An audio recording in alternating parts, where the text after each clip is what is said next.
আসসালামু আলাইকুম, সকলকে ঈদ মোবারক, ঈদ মোবারক, ঈদ মোবারক, ঈদ উল ফিতরের শুভেচ্ছা। তাকাব্বাল মিন্না ওয়া মিনকুম। এ বার্তা ছড়িয়ে পড়ুক সকলের মাঝে।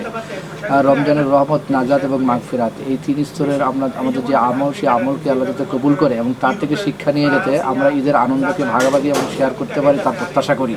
লা ইলাহা ইল্লাল্লাহু মুহাম্মাদুর রাসূলুল্লাহ, এই বার্তা ছড়িয়ে দেওয়ার মাধ্যমে আমরা যাতে এই ঈদের আনন্দ, শান্তি, সুখ, সমৃদ্ধি এগুলি ভাগ করে নিতে পারি এবং ঈদের এই অনাবিল সুখ, শান্তি, সমৃদ্ধি যাতে প্রতিটি ঘরে ছড়িয়ে পড়ে তার প্রত্যাশা করি। আমরা যারা বিদেশে বসবাস করি সকলের মাঝে যাতে সেই শান্তি বিরাজ করে তার প্রত্যাশা রাখি।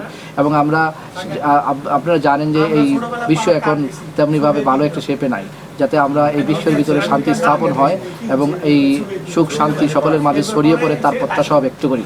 সকলকে ওয়ান্স এগেইন ঈদ মোবারক। সকলে ভালো থাকবেন। আসসালামু আলাইকুম।